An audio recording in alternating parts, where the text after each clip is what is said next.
Le rapport à la culpabilité me semble une des causes majeures de mon inaction, probablement à cause de ces fameuses racines judéo-chrétiennes.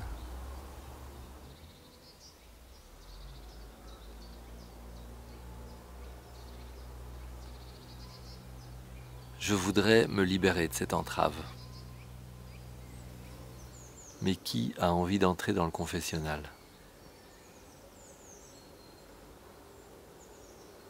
It is about intergenerational justice as well, because this problem was created in the last 100 to 150 years. And the people who are just being born into this world, they did not play a part in this. But they are the ones who are going to suffer. They are the ones who are going to live through the horrific impacts of the climate crisis. So we owe it to them to apologize to them.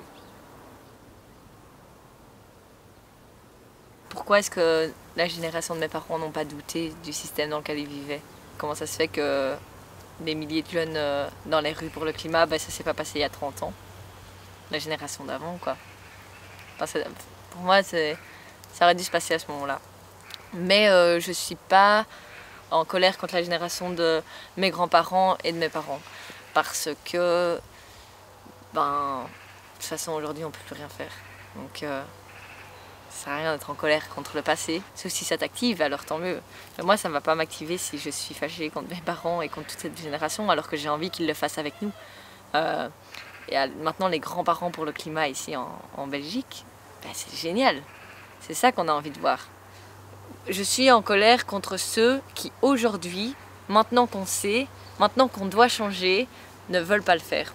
Maintenant qu'on est des milliers dans les rues à demander ce changement, ils disent oui, mais c'est quand même compliqué, ou alors veulent ignorer ça. Une tactique très fréquente de déni consiste à dire « je ne suis pas responsable, moi, je ne suis qu'un rouage du système ». Donc il y a toute une série de pressions qui s'exercent sur chacun pour que le comportement qu'il ou elle a, bien qu'à l'échelle collective ça soit un désastre, puisse être justifié. Et je crois qu'il y a là quelque chose comme la banalité du mal que Hannah Arendt décrivait à propos de Eichmann, que l'on jugeait à Jérusalem en 1962. Elle revenait du procès de Jérusalem en disant « Eichmann, c'est pas un démon, c'est un homme banal qui simplement était un rouage excellent d'une machine nazie, bien huilée, qui a conduit à la destruction des Juifs d'Europe. » Personne ne se lève le matin en se disant « qu'est-ce que je vais bien pouvoir faire pour détruire la planète davantage ?» En fait, c'est bien plus un système que des personnes qui détruisent. Après, ce sont des personnes qui n'ont pas le courage, justement, et ça revient à la question d'adultes, de remettre le système en cause auquel ils participent. Nous arrivons assez facilement à nous déculpabiliser en nous disant que tant que le système ne change pas, ce n'est pas mon comportement individuel qui va faire une différence. Je ne vais pas commencer à tout changer, quoi. Ça, on l'entend souvent. Hein? Déjà, je prends le bus pour aller à l'école, c'est bon. C'est la même chose pour le politique, pour les compagnies, pour toute personne qui a une responsabilité, parce qu'on est tous responsables, mais on n'a pas tous la même responsabilité. Pour notre gouvernement, par exemple, qui nous dit oui, mais et on a quand même des éoliennes offshore. Oui, d'accord. Mais c'est bien, bravo, et c'est chouette, et c'est génial, et c'est positif, mais c'est pas du tout assez, et on a besoin d'un changement énorme, et comment on fait pour continuer? Cette flèche du progrès, enfin, ce progressisme, il a apporté peut-être des fruits, mais il a aussi créé les problèmes de ces solutions. Alors, ce serait bien peut-être d'en faire un petit peu plus énergiquement le constat. J'appelle ça, au bon sens du terme, un acte, un examen de conscience. Enfin, ça s'appelle le jugement, le discernement. C'est un peu ce qui manque, en fait. On voit que d'élection en élection, on a une reconduction de promesses, un petit cahier qui dit voilà ce qu'on a fait, ce qu'on aurait pu faire, mais on ne dit jamais vraiment, c'est vrai, on est un peu dans la muise, on est un petit peu dans la merde. Et nous, dirigeants, politiques, économistes, enfin, on prend notre part de responsabilité en disant voilà, on avait cru peut-être que ben ça marche pas. Dans le discours politique, dans le discours des leaders économiques aussi, c'est jamais on s'est trompé. On masque ça. On masque ça, on ne veut pas reconnaître qu'on a fait fausse route. Forcément, puisque beaucoup de décideurs, de détenteurs du pouvoir économique et politique ont en fait construit toute leur identité sur ce modèle meurtrier. Dans la vie, on peut changer de marque préférée de voiture, on peut changer de maison, on peut changer de ville, de job, de conjoint, mais changer de religion. Changer de religion, là on touche à l'identité profonde. Or, ce à quoi nous faisons face, c'est une religion. L'idéologie, on pourrait dire la foi ou la religion, de la croissance économique exponentielle illimitée, ce qui, un enfant de 5 ans le comprend, est impossible sur une planète finie, limitée, avec des frontières et des ressources qui sont des stocks et des flux qui ne sont pas infinis. Et ces questions-là, ces questions du sens, ont été complètement perdues par notre société, qui valorise le croître, mais au fond une vision du croître complètement réduite, extrêmement pauvre. Le croître qu'on met en avant, c'est le croître économique, c'est le croître matériel, et dont on a d'ailleurs oublié la finalité, parce que la croissance, qui au départ était censée être un moyen en vue d'une fin, donc un bien vivre, un bien-être, au contraire, dans toutes les sociétés développées, depuis les années 70-80, tous les indicateurs alternatifs, les indicateurs de bien-être et de bonheur, disent qu'en fait, soit on stagne, soit on décroît. Les politiques, pour beaucoup d'entre eux en tout cas, sont coincés aujourd'hui dans une espèce de représentation imaginaire de ce que c'est que la vie politique et l'acte politique, qui est « je contrôle la société par mes décisions », ce qui est complètement faux. Par exemple, aujourd'hui, personne ne sait vraiment pourquoi le PIB augmente ou baisse. Les économistes n'en ont aucune idée. Ils se contentent ex post d'expliquer pourquoi hier le PIB a baissé ou augmenté. Mais la plupart des prévisions d'évolution du PIB sur les 5 prochaines années sont toutes fausses. La plupart des économistes sont incapables d'expliquer pourquoi le PIB vraiment a augmenté de manière si vertigineuse pendant les 30 glorieuses, etc. Donc ça veut dire qu'on n'a pas la maîtrise des choses. Tout ce qu'on peut faire, c'est comme le jardinier, arroser un peu le jardin du monde et regarder ce qui pousse. Et enlever les mauvaises herbes. Voilà. Donc c'est déjà beaucoup, c'est une énorme responsabilité. Mais ça ne va pas du tout dans le sens du discours classique du politique qui est « donnez-moi le pouvoir, je vais changer les choses tout seul ». Ça, c'est pas vrai. Après, faire attention de ne pas retomber dans une logique pyramidale et donc d'attendre que ceux qui sont au-dessus fassent les premiers pas et nous disent « ok, c'était pas juste » et donc ça c'est encore du vieux fonctionnement. Moi je crois beaucoup par exemple que les politiques ont des choses à faire, mais je crois aussi que les consommateurs ne savent pas le pouvoir gigantesque qu'ils ont. C'est un levier qui n'est pas encore exploré. Dans une société où tout le monde, ayant pris conscience du risque environnemental, dirait « moi je sors du wagon, je refuse d'être complice, je ne me contente pas d'aller marcher à Bruxelles le 2 décembre 2018, je veux aussi ne plus prendre l'avion pendant 1 an, ne plus prendre de voiture individuelle », ce serait une sorte de désobéissance civile à l'échelle sociétale qui conduirait à ce que le système soit obligé de se remettre en question. En fait, les gens ont plus de pouvoir qu'ils n'acceptent de le reconnaître, parce que reconnaître qu'ils ont du pouvoir, c'est en même temps admettre qu'ils pourraient faire beaucoup mieux que ce qu'ils ne font pour éviter l'inévitable.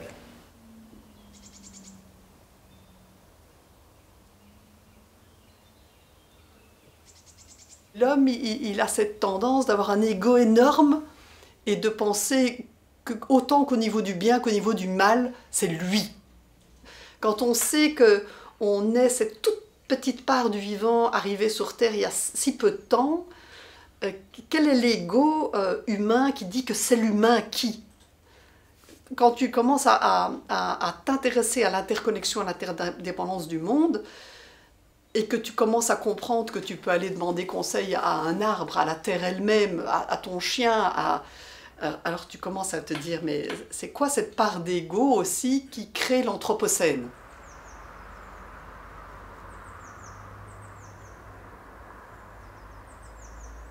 Je pense que moralement, il est important qu'on se pose les justes questions et que cette espèce de notion anthropocène réveille notre conscience et qu'on arrête de s'illusionner.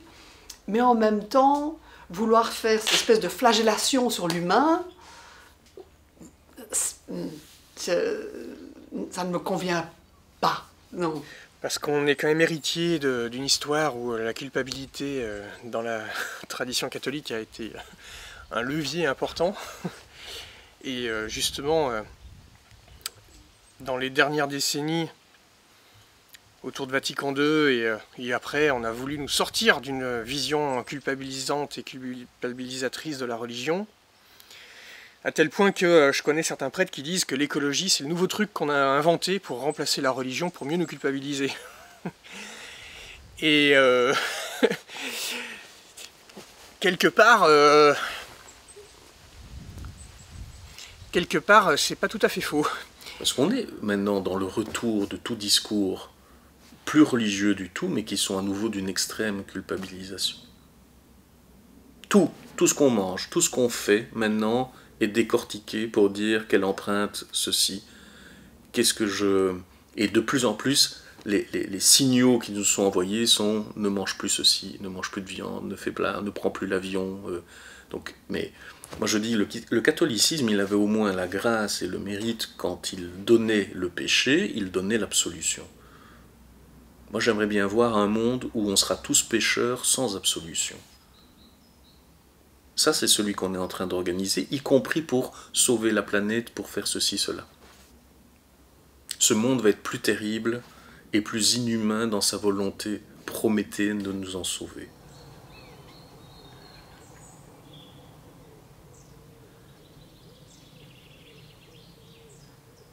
Parce qu'évidemment, on fait tous quelque chose qui ne va pas, parce que la société ne va pas, et le système ne fonctionne pas. Du coup, comme on a tous changé, on est tous un peu, ben oui, on se sent mal, on se dit merde. Tous les aspects de la vie, quoi. Le matin, je me réveille, dans des draps, ils viennent d'où, ils ont été faits avec quoi, j'éteins mon réveil, ils fonctionnent avec quelle énergie. En France, 80% c'est nucléaire, avec du déchet nucléaire qui est là pour des centaines de milliers d'années. Je vais prendre mon petit déjeuner, mon pain, il vient d'où, ma confiture, elle a été faite avec des fruits comment, je vais au travail, avec quel mode, mon travail, qu'est-ce qu'il a comme impact, mais bon, il faut bien que je vive. Et c'est très difficile d'en sortir. C'est-à-dire qu'aujourd'hui, le chrétien écolo qui veut changer de mode de vie radicalement et entrer dans le projet de l'écologie intégrale, il est pris dans un réseau de paradoxes. Je veux dire, là, on est en train de travailler avec l'aide d'un appareil photo et d'un ordinateur qui sont extraits aussi de la terre et de mines destructrices dont j'ai déjà parlé plusieurs fois. Et ça, c'est... Je connais personne, même les personnes les plus exemplaires autour de moi en termes d'écologie, sont à un moment donné pris dans une contradiction. Ne serait-ce qu'avoir un téléphone portable, c'est aberrant en fait d'un point de vue de l'écologie et d'un point de vue de la justice sociale. Enfin, je veux dire, on en a tous. Et au fond, on est dans une sorte de banalité écologique du mal. Quoi que je fasse dans ma vie, comme habitant d'un pays développé, je contribue à la crise écologique. Et comment on fait, moi je le vois même dans ma vie quotidienne, comment on élève ses enfants quand finalement le modèle de société à l'intérieur duquel on a été éduqué par nos parents, par l'école, par l'université, par tout ça, on se rend compte qu'il est en partie plus approprié par rapport aux nouveaux enjeux.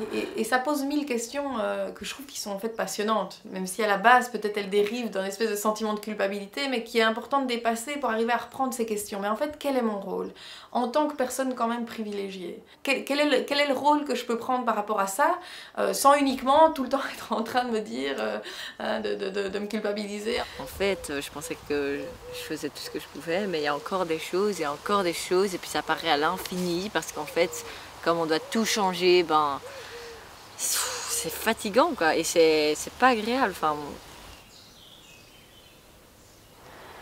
trop de culpabilité nuit. Enfin, je veux dire, elle peut être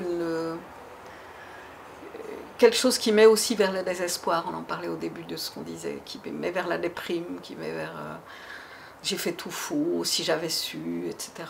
Alors moi, je dois dire, je suis d'une nature en plus assez vite à culpabiliser, donc c'est une question très, très prégnante pour moi. Et je dirais que c'est comment mettre la barre dans ce sentiment pour que ça soit justement quelque chose qui nous fasse, le jour suivant ou la semaine suivante, aller un peu plus loin dans nos changements, et en même temps, effectivement, qui ne me consume pas de l'énergie que je vais dissiper tellement je vais être plus dans le côté négatif de la culpabilité que dans le côté qui met en mouvement. La culpabilité n'a de sens que quelques secondes, le temps de la prise de conscience qu'il y a un truc qu'on n'a pas fait tout à fait bien. Ou que, voilà, qu'on est pas été présents à l'instant où il nous était demandé d'être présents, où ce n'était pas la bonne réponse.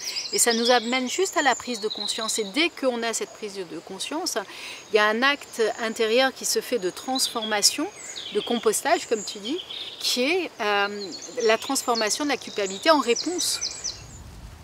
Je pense que c'est pas facile dans le monde chrétien, parce que la culpabilité a été quand même fortement activée, et je pense très mal par rapport à ce qui me semble être un message profondément bienveillant et en même temps d'action, qui est celui de Jésus. Je pense pas que Jésus ait appuyé sur le bouton de la culpabilité. Il a appuyé sur celui de la responsabilité, ce qui pour moi est très différent.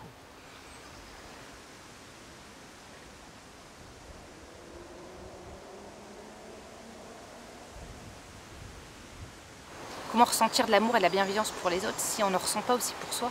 Si on ne peut pas se dire, ben oui, s'accepter avec ses ressources, accepter qu'on ne fait pas tout parfaitement. Qu'est-ce que ça veut dire d'avoir honte de prendre l'avion? Il y a des fois, on prend l'avion. De ne pas avoir honte de ce qu'on est, de ne pas se retransformer en grenouille de bénitier. Non, c'est pas ça. C'est comment est-ce qu'on peut redonner toute la splendeur à des termes comme l'humilité, la culpabilité, mais aussi la repentance, le pardon. Un mot important, se pardonner à soi, pardonner aux autres générations. Je suis absolument d'accord. Je pense que le pardon, c'est un moment essentiel dans la trajectoire possible, au moins en tout cas de l'Occident, des Occidents. C'est un mot qu'on utilise, qu'on n'ose pas utiliser. Il y a des synonymes qui sont plus polissés, des excuses. C'est vrai que peut-être le mot pardon a quelque chose d'un peu grossier. Parce qu'il faut reconnaître qu'il y a eu une telle utilisation de ces choses-là qu'on les a abîmées. Et il y a eu des usages extrêmement problématiques du pardon. Ça on le voit bien, qu'il s'agisse des relations internationales, de politique éventuellement, ou même de la sphère religieuse ou psychologique familiale. Hein. Bon. Et je comprends que pour des gens de nos générations et pour des plus jeunes, ça soit insupportable. Et si c'est le cas, il vaut mieux trouver d'autres mots. Alors la place du pardon, de la réconciliation et puis de la vie nouvelle dans la dynamique de la conversion écologique, elle n'est pas évidente. Et la première pensée qui me vient, c'est celle des agriculteurs en fait, qui ont été pendant longtemps la fierté de leur pays. Je pense à la France post-Deuxième Guerre mondiale. Bien sûr, on est entré dans une agriculture productiviste, industrialisée, mécanisée, avec des intrants, avec des tracteurs, avec de l'essence. Et puis, on a arraché toutes les haies, on a fait des grands champs, on perd la biodiversité, on émet des gaz à effet de serre, etc. etc. Mais on est post-Deuxième Guerre mondiale dans une société qui démographiquement reprend et on a besoin, comme on disait à l'époque, de nourrir la France. Si mon vieux papa était vivant, c'était un paysan de montagne qui était tout au début des années 50, au moment de l'introduction des engrais. Ça apparaissait comme une merveille, la dernière merveille du monde. Et donc on allait mettre de l'azote et d'autres produits, et le début des machines et tout ça. Et à cette époque-là, on ne se posait pas la question de se tromper ou pas. On trouvait que c'était vraiment un vrai progrès. Et puis aujourd'hui, ils ne penseraient plus ça, je pense. Il faut imaginer la violence de ce qui se passe pour eux aujourd'hui, ou de ceux qui produisent les conditions nécessaires à la vie. Ce qui est de plus basique, c'est notre pain. On vient vous dire, mais en fait, vous êtes des empoisonneurs en série, vous détruisez le sol, vous faites disparaître les oiseaux, vous hypothéquez notre futur, etc. Et bah, repentez-vous, demandez pardon.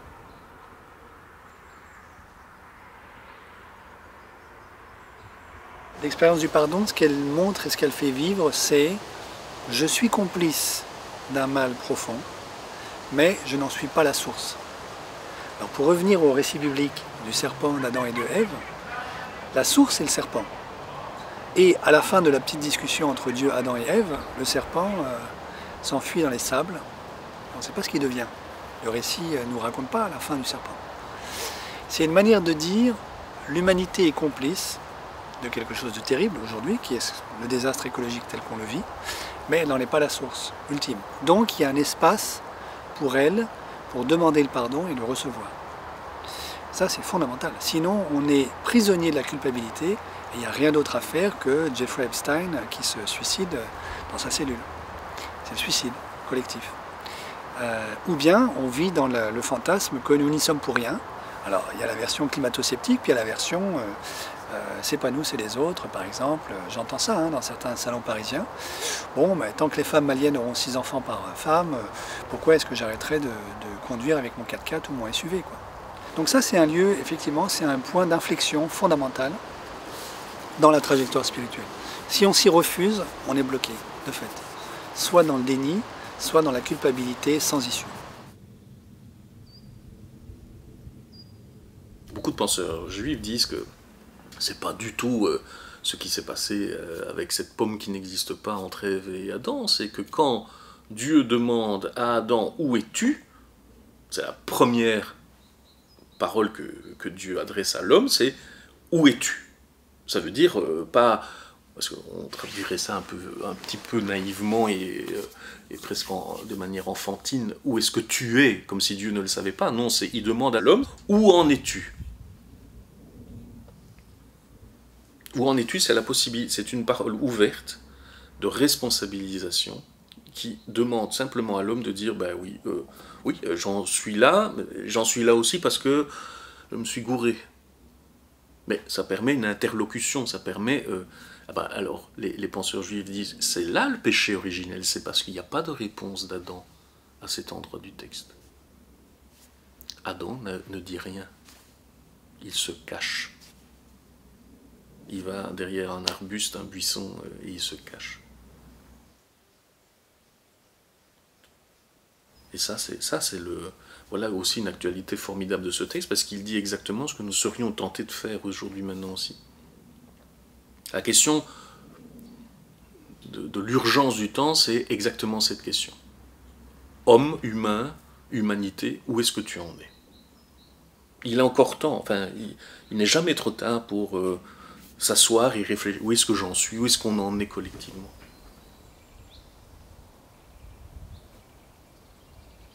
En fait, c'est le mouvement du fils prodigue.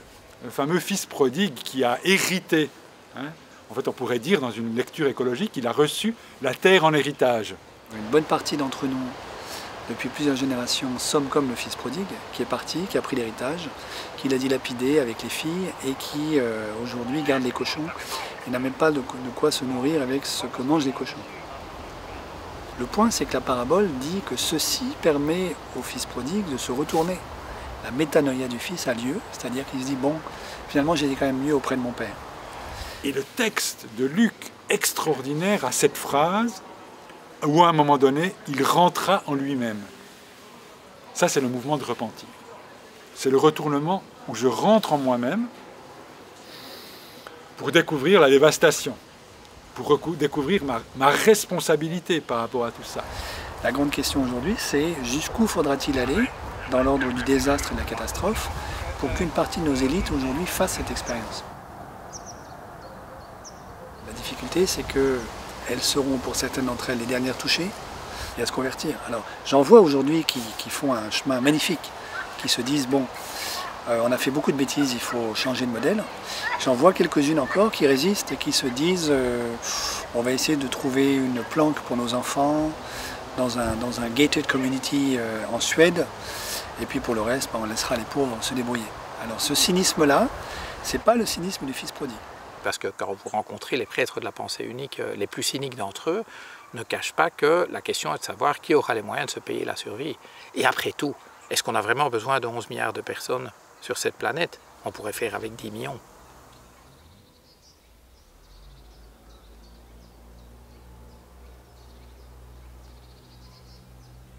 Quand j'entends repentance, pour moi, c'est faire ce travail personnel ou de groupe, de se dire, ok, j'analyse ce qui a merdé, j'analyse ce qui n'était pas ajusté, ce qui n'était pas intéressant à faire, et comment est-ce que je peux piloter la suite. Donc il y a ça, mais c'est un mot qui picote pour beaucoup, je crois. Dans une démarche spirituelle, en fait, c'est pas uniquement avec la torche ou la lampe de poche de la psychologie qu'on va aller éclairer ça. On va ouvrir un espace où c'est une autre lumière qui va éclairer ça. La lumière de l'esprit, la lumière du Christ, dans une démarche de foi. Et cette lumière-là, alors elle est beaucoup plus brillante, Donc elle fait encore mieux voir toutes les imperfections, toutes les opacités en fait. Les opacités. Mais c'est une lumière d'amour. Ce n'est pas une lumière culpabilisante. Et à ce moment-là, je réoriente mon regard, j'ai regardé en moi, je le réouvre, je revois le monde, la création, et je marche vers Dieu, qui en fait est là, sur le palier de la maison, en train de regarder à l'horizon pour voir si je viens, les bras ouverts, sans jugement, sans me faire de reproches. Effectivement, face à cela, la foi chrétienne qui nous permet de dire ce poids-là, de le présenter à Dieu et de recevoir une parole de grâce pour avancer vers une vie nouvelle, et d'un point de vue spirituel éminemment pertinente. Et je pense que du côté, alors je sais pas, je suis pas, mais du côté athée ou agnostique, c'est peut-être difficile de travailler avec cette notion-là. Et combien de fois est-ce qu'on vous dit « Ah, c'est bien parce que vous avez parlé d'écologie, vous n'avez pas été culpabilisant ». Les gens, la culpabilité, ça les bloque, ça les emmène pas, parce qu'il n'y a pas de chemin de réconciliation séculier ou laïque. Enfin, c'est un chemin, ou en tout cas très difficile. Donc on a cette chance-là dans le christianisme, et en même temps, c'est une réponse très luthérienne. Luther disait « Simul justus et peccator », je suis toujours à la fois pécheur et à la fois justifié. Et sur l'écologie, je me comprends aussi comme toujours pécheur, j'ai toujours besoin à nouveau de demander pardon, et donc c'est un chemin, c'est pas un moment donné où j'ai soldé ma culpabilité ou ma responsabilité, et puis j'avance dans une sorte de sainteté écologique, pas du tout. Il y a des choses qu'on arrive à changer un jour, et puis après on recule. Et que ça, c'est vraiment aussi une rythmicité du vivant avec laquelle il faut qu'on apprenne à vivre, et de se... Voilà, c'est pas juste de se pardonner, mais c'est aussi de savoir, simplement de savoir que le vivant fonctionne de façon cyclique, et que c'est pas grave, et qu'on a été plus loin un jour, et puis le lendemain on recule un petit peu, et puis ça sera pour avancer encore un peu plus loin. Et voilà, et laisser aussi le temps du vivant d'absorber un changement après l'autre, pour rester en mouvement, et sentir qu'on reste en mouvement, même si on voudrait déjà être plus loin.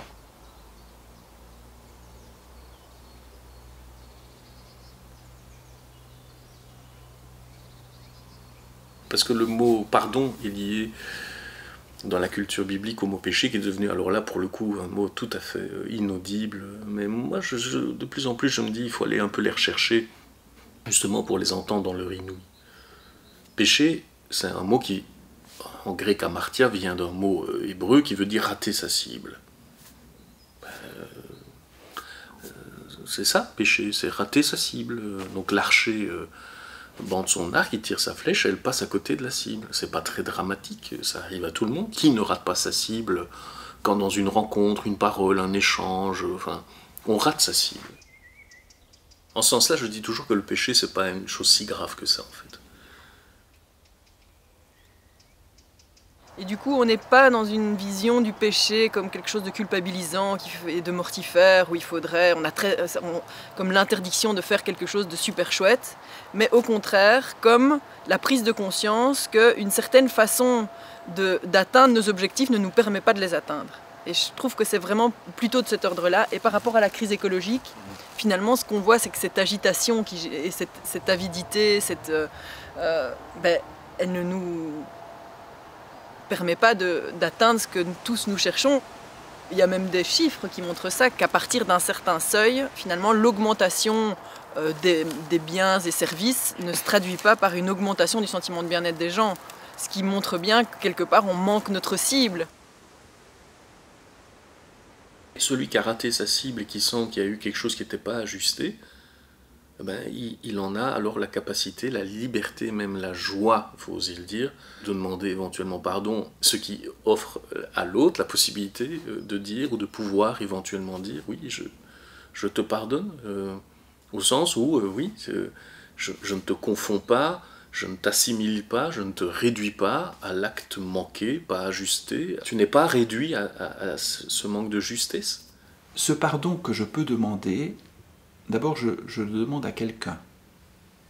C'est-à-dire que je me remets dans une posture de petitesse, une posture d'infériorité, c'est une façon de parler, mais je me remets sous les yeux de quelqu'un, et je ne peux le faire que si j'ai suffisamment confiance de ne pas me faire abattre au moment où je baisse la tête, évidemment.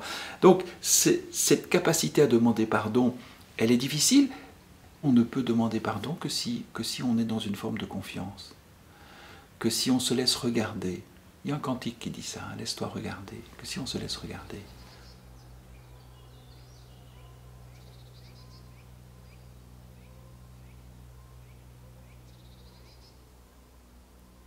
Parce qu'il y a effectivement des gens qui se comportent très mal, quoi, qui détruisent les biens communs, qui détruisent, qui trichent, qui mentent et qui finalement pourrissent notre planète et tuent des gens, enlèvent l'espérance de vie à nos enfants, etc. Voilà, et donc il y a un sentiment de colère qui est justifié, qui est saine aussi, qui structure aussi une action collective. C'est aussi cette saine colère d'une mère qui défend ses enfants, tu vois. La colère de dire non, stop, tu peux détruire ça, mais pas ça. Ça, c'est chez moi. Cette forêt, c'est chez moi, c'est nous, c'est moi, tu vois. À la fois, on a des ennemis fous, majoritaires, puissants. Comment je fais face à un ennemi fou, majoritaire, hubristique, hyper puissant, pour ne pas virer à la haine. Et pourtant, si je vire à la haine, je suis perdu. Que ce soit les génocides, je sais pas où, les crimes de guerre, etc., à un moment, il faut qu'il y ait reconnaissance des crimes, il faut qu'il y ait justice, il faut qu'il y ait, à un moment, il y ait une étape de pardon.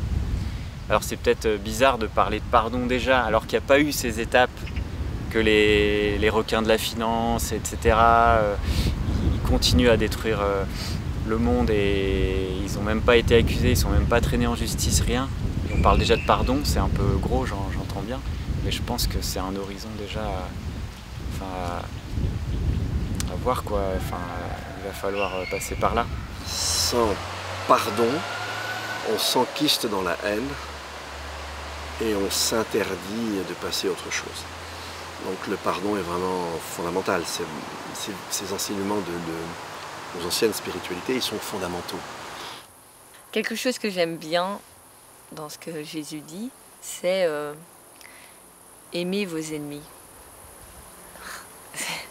C'est super dur à entendre pourtant, mais c'est tellement genre, oui, c'est super dur, mais est-ce que c'est possible? Est-ce qu'on peut le faire? Et peut-être qu'en fait on avancera plus vite si on le fait, ou on peut avancer peut-être ensemble. La colère qu'on ressent envers certaines personnes, c'est souvent, je sais pas si c'est tout le temps, mais c'est souvent un miroir, ça fait miroir avec nos propres colères, nos propres ombres. Il y a quelque chose à aller traiter en nous, à les soigner, à les prendre soin en nous quand on ressent de la colère, tu vois. À chaque fois que quelqu'un te semble monstrueux, en fait c'est ta conscience qui se réveille et qui voit enfin tout ce que tu ne veux pas être. Enfin, tu vois, et c'est un moment de clarification de ton propre cœur et de ta propre pensée pour dire, alors en tout cas, moi je ne suis pas de ce bord-là et j'en veux pas, et qu'est-ce que je vais faire pour que ça n'existe pas, tu vois. Aline évoque ici une pratique de travail qui relie proposée par Joanna Macy, dénommée « Bow to your adversaries ». Rends grâce à tes adversaires. Et donc c'est « Bow to your adversaries », c'est vraiment... merci d'avoir joué ce rôle horrible. Ça, moi, j'ai pas dû le jouer. Ça m'a réveillée. Maintenant, sois en paix. Tu comprends?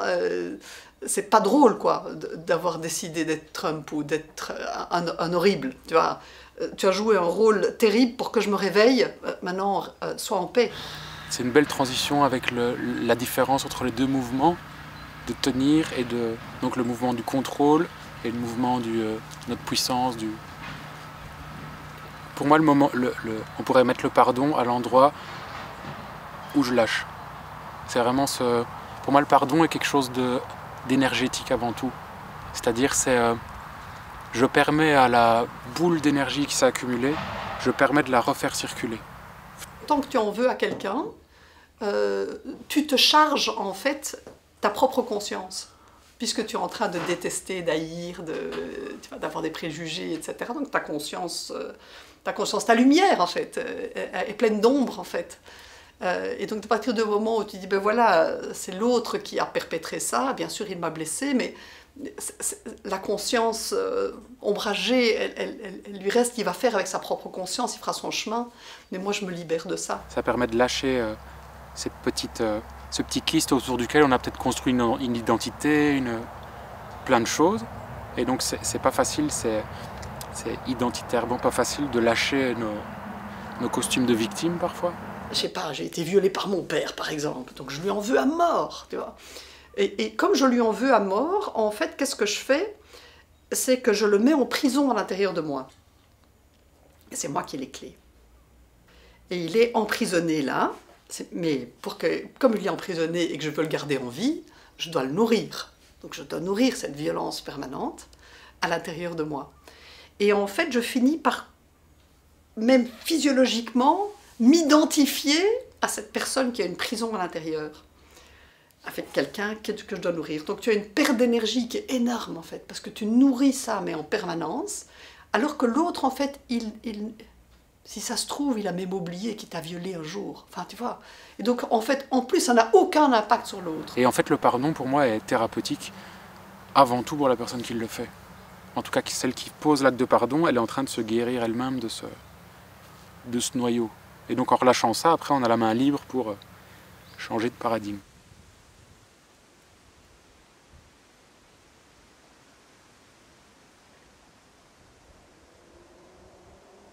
Le pardon, probablement, a moins à faire avec un passé qu'il s'agirait de déglutir, d'assimiler, d'oublier, je ne sais pas comment dire, que l'ouverture d'un futur, l'ouverture d'un possible nouveau.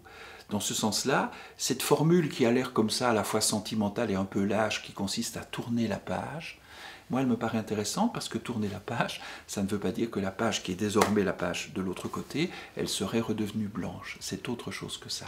J'ai un souvenir il y a bien 20 ans de ça, une émission à la télé, c'était le procès d'un tueur en série. Et donc c'était la fin du procès, il était condamné. Et toutes les familles des victimes avaient le droit de venir à la barre.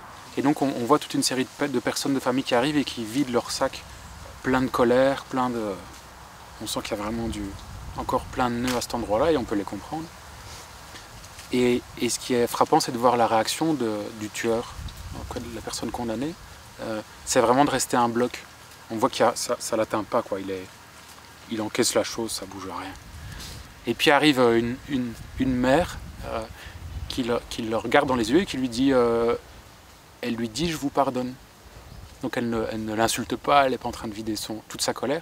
Elle lui dit « je vous pardonne » et elle ne le dit pas de manière mentale.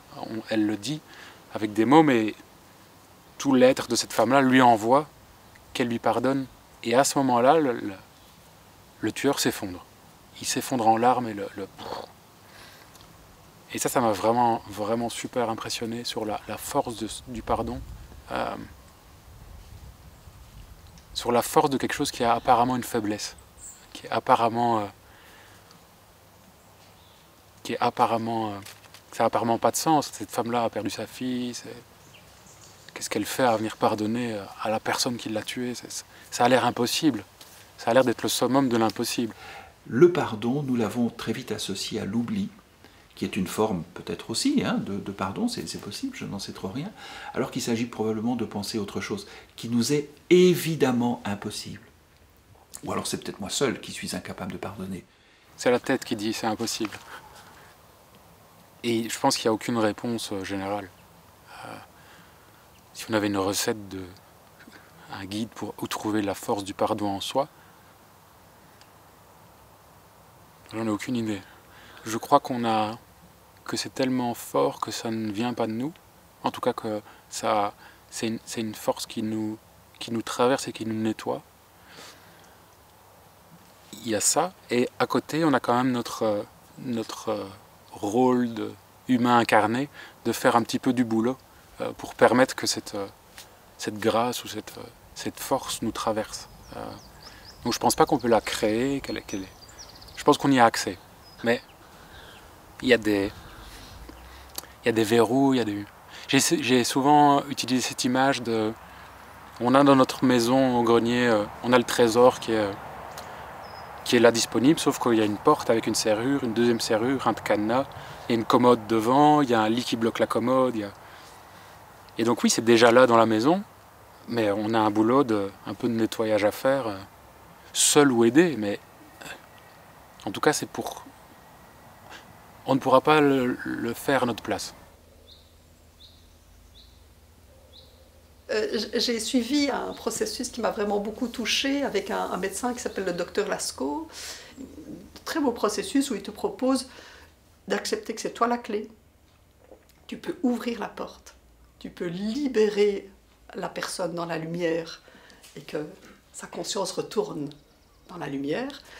Et toi, tu génères un nouvel espace, tu dois avoir réfléchi à ce nouvel espace que tu vas générer à l'intérieur de toi à la place de la prison. C'est splendide. Moi, j'ai fait ça une fois. D'abord, je ne voulais pas ouvrir la porte. C'était horrible. Je pleurais, je criais.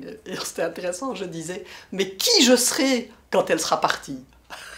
Tu vois, c'était, non, je ne peux pas ouvrir parce que si elle part, c'était tellement devenu identitaire, en fait. Et cette identité me permettait des choses, me donnait des droits, tu vois. C'était dingue, en fait. Et donc, j'allais perdre tous ces droits, puisque je ne serais plus victime. C'était super intéressant. J'ai pleuré pendant 3 jours, après, ça m'a libérée super fort. Mais donc, pour dire, tu vois, voilà, c'est quoi le pardon? C'est aussi remettre de nouveau, c'est remettre de la lumière et de l'amour à l'intérieur de toi-même, en fait. Hein.